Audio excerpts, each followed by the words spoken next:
What's up, everybody? Robert here. And this week I'm really excited about this video because I feel like I'm beginning to make some really good progress on a problem we've been talking about for the last couple weeks, which is the patient encounter. And the thing that has been really interesting and kind of challenging about the patient encounter is the flow of data, how a doctor or physician inputs that data, how the computer helps them analyze that data, and then how they can bill and essentially complete their encounter much more quickly. So let's dive into what we've been looking at over the last couple weeks, which is this screen right here should look pretty familiar to you. We have talked a lot about these different wireframes. We've talked a lot about how Epic has tried to solve this problem with different inputs of different structured data, giving the physician free text, giving them the ability to use these drop downs and kind of access different information. And there's a lot of interesting things here, but there's a couple things that I want to touch on today, which I think I'm really, really excited about and I think has a lot of potential. So these two screens here that I'm going to take a look at are kind of the latest iteration. I've spent a lot of time iterating through these different ideas. A lot of this UI stuff is going to change. Like, do we use the background gradient? Do we not? Is it gray? Is it white? Is it light gray? Is it a background gray gradient? All of that stuff can change. All of that stuff is fairly inconsequential at this stage. It'll be consequential at a later date, but for now it's pretty inconsequential.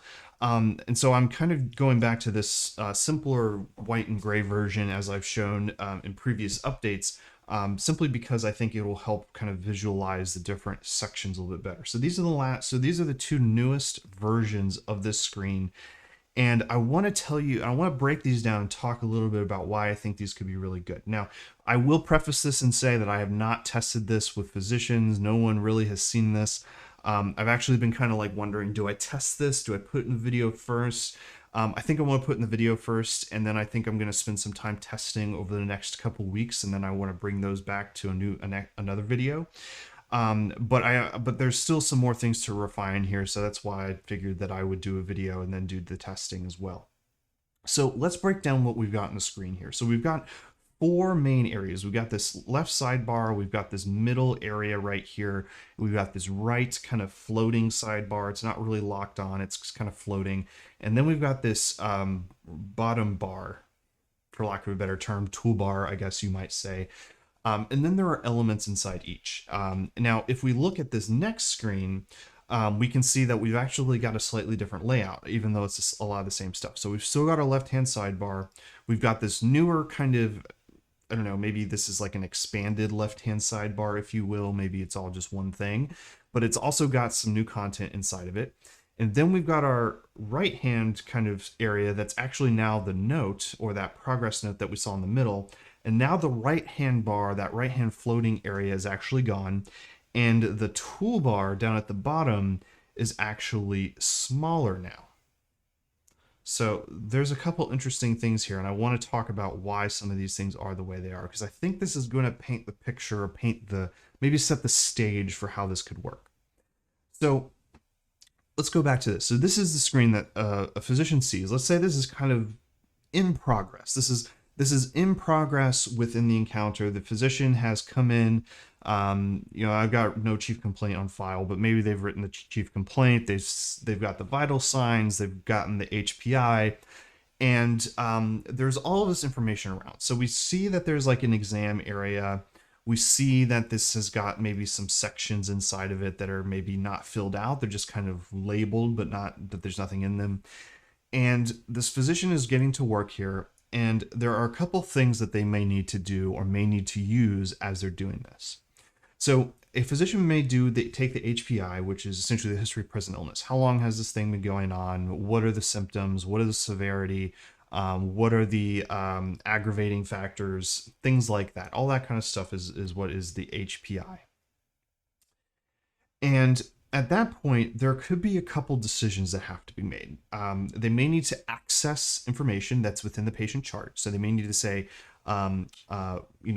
what kind of additional information do I need? Is it a medication thing? Is it an allergy thing? Is it something related to family history? Is it something related to a social? Maybe it's something exacerbated by smoking or drinking or something like that.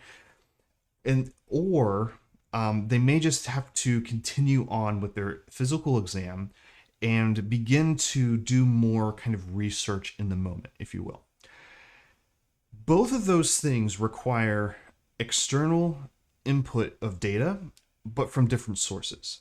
So the external data input that a physician is going to be taking while they're doing an exam or an interview, for instance, is going to be primarily typed, and it's primarily going to be done using variables and templates. So this bottom bar down here is actually very much designed to help them insert that data as they need it. The second type of information is going to be information that they need to reference. So information that they may need to reference both to solve the problem that they're facing and to potentially complete documentation, billing, and just kind of further, historical record. And that information probably already exists somewhere. That exists in the patient chart, which is roughly represented by these sections over here on the left. So the challenge here is, how do we help a physician both access information that they have, potentially embed it inside the chart, and then also add that information that they are taking in the moment, and then potentially need to make those, maybe make connections even that they might have a hard time seeing. So we'll talk about all of that in a second. But one of the things that I'm interested in is saying, okay, there are certain pieces of information, let's say it's active condition list, or maybe it's a medication list. Well, the easiest thing would be to create a new kind of overlay of some sort where a physician can go and look at the active condition list, close it out, it goes away, and then they can come back here and write what they need. That's what a lot of current systems do. Or they might give it to them in kind of maybe this another area. It's kind of makes the window smaller. But usually what I notice is that they often will either compress the current active needs or the current active kind of content that they're trying to input, or they cover it up altogether. So my thought is, okay, let's give the physician kind of a navigation. It's almost like a patient navigation. Like, give them all of the tools they may need. And when they click on it, so the physician could click on it, or I'm even thinking like some kind of drag and drop where they drag and drop. And that suddenly turns into and gives a larger space inside. This is all actually like just should be one area. So that gives this larger space where they can then access that information as they need it. Now, how that information is represented, what that information needs to be, I'm not quite sure yet. So this could change. This may need to adjust in the future. But it kind of creates this new bar or this new area that they can go and access that information. Okay, so that's great. Now, what happens when they need to input this information into the note? Same thing. Drag medications, and it adds it into the list. Now, of course, I just did that in this design software. Much harder to design that. But basically, being able to give them, or this gives them the ability to add this information in. And let's say they add in a medication. It can either display as maybe a table or a card of some sort, or maybe it just automatically populates as written text. Patient taking X medication, dosage, day, time, etc. They've been on it this long, refill coming due, whatever that information needs to be. It can automatically populate as free text, or it can automatically populate as a card or a table or some kind of deeper visualization potentially. That is a really interesting model to me, and is really potentially something to explore because, and I think this is probably what this is about, is that this area, this wider left-hand sidebar, is about that exploration and research, and dragging it in is about adding the documentation. Now, why do we do those two things side by side? Because they could coincide together. It could be that a physician is looking at active condition lists and going, oh yeah, they actually do have this thing. Let's drag that in and add it into the HPI. Boom, done. It's already written for them. They don't even have to type it, maybe. Or it just automatically populates as this information, as a card or table. Like I said, I mentioned that. Now, the thing that we're doing here is we're creating this display that kind of adapts to the current need. So the suggestions box, which we're going to talk about in a second, disappears. This bar gets smaller. We're removing some of the pertinent actions like the ICD-10, CPT, wrap up, etc. We're removing those things because it's probably not going to be likely that they're going to do those things while they're looking at this. Maybe it is, maybe I'm wrong about that, but I don't think it's super likely. I think that when they're looking at this, they're going to be researching and adding things in. And then when they're done with it, they can, maybe there's a close button or something like that, one tap or one click to remove it. And then it goes back to this screen. Now the center area is very similar to right now the idea is it's very similar to a lot of the ways that I've been thinking about documentation, where we have variables, they can input variables, they can input different areas. This text can be switched out very easily.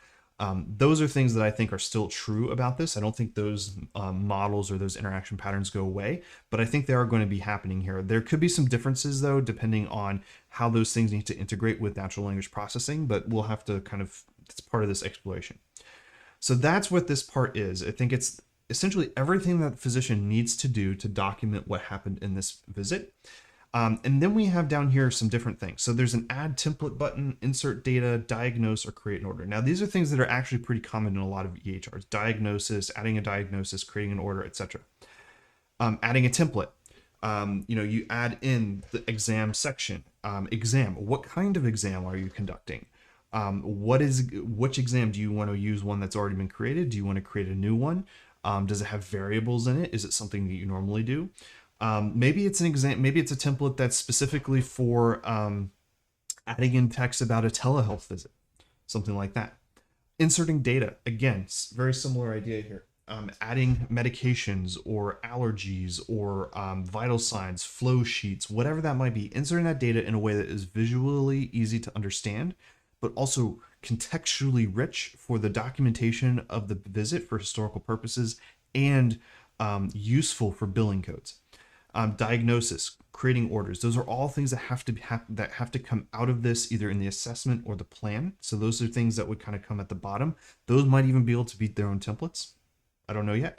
And then we have these two areas, ICD-10 and CPT. Now there could be multiple ICD-10 codes from one visit. So we've got to feel out a little bit of how these work, but I'm thinking that we can suggest ICD-10 codes. We can suggest CPT codes using natural language processing and AI. And then we can auto-populate them with some level of certainty and offer some certainty and say, these are what we think based on the variables and data that have been provided. And you can accept them, change them, do something else. And then you got your wrap up button. You finish your thing. Now, I think a thing that's very, very important about this, and something that I think is up here, but not down there, is shortcuts. Shortcuts, I think, are going to be huge. Being able to put your cursor in and never have to leave this, like being able to place your cursor in this rich text area and never have to take it out and just be able to do everything by quick commands, I think will be key. No pun intended. And so I think that's something to feel out. Search, again, very similar idea. Pull up any part of the patient note and drop it in. Now, suggestions. Now, this is the area, this suggestions box over here is the area that I have not talked about yet. And this is potentially very interesting to me because not only can we surface things that are within the patient chart. So we might surface past visit notes. We might surface past vital signs, past prescriptions, something that has already been done, whatever that is. We can surface those things as suggestions. But additionally, we can then surface information or potentially even help make decisions. That's getting a little hairy and something that I'm not super comfortable with right at the moment, so we'll need to do some more research on, but it could be really interesting if there are two types of suggestions, essentially. A suggestion for, or maybe three, a suggestion for information that you could add to this visit that could make it richer and potentially help you bill higher or whatever, help you make a decision. There is the suggestions around potentially diagnoses or potentially chart best practice. So maybe we realize you haven't added in any plan or orders.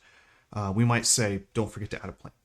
that might get a little notification-y, that might get a little bit burnout-y. We don't want to overload and certainly don't want to overburden with something like that, but could be an interesting idea. And I think the third one is almost like a combination of the two, saying we can see that you're talking to this patient about X condition.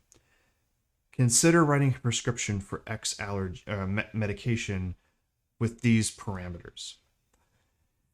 And I think at that point, you begin to really unlock some very powerful things, because not only can these suggestions populate here, and you can maybe drag and drop them in, but it could be really, really interesting to then use those suggestions to help a physician make decisions faster and basically make their level of cognitive load of how to implement those things and how to document them lower. So instead of them having to say, oh, that's a great idea, let me write that in, it says accept, and it auto-populates that text into the fields that it needs to be and helps create some of that speed that they might need. These are only some of these ideas, and this is where I'm coming from with this kind of three-pronged layout, is that both of the patient chart is kind of self-directed. It's very much a self-led thing where they're looking through, they're kind of digging up information. The suggestions is kind of the AI, if you will, helping to come up with this information.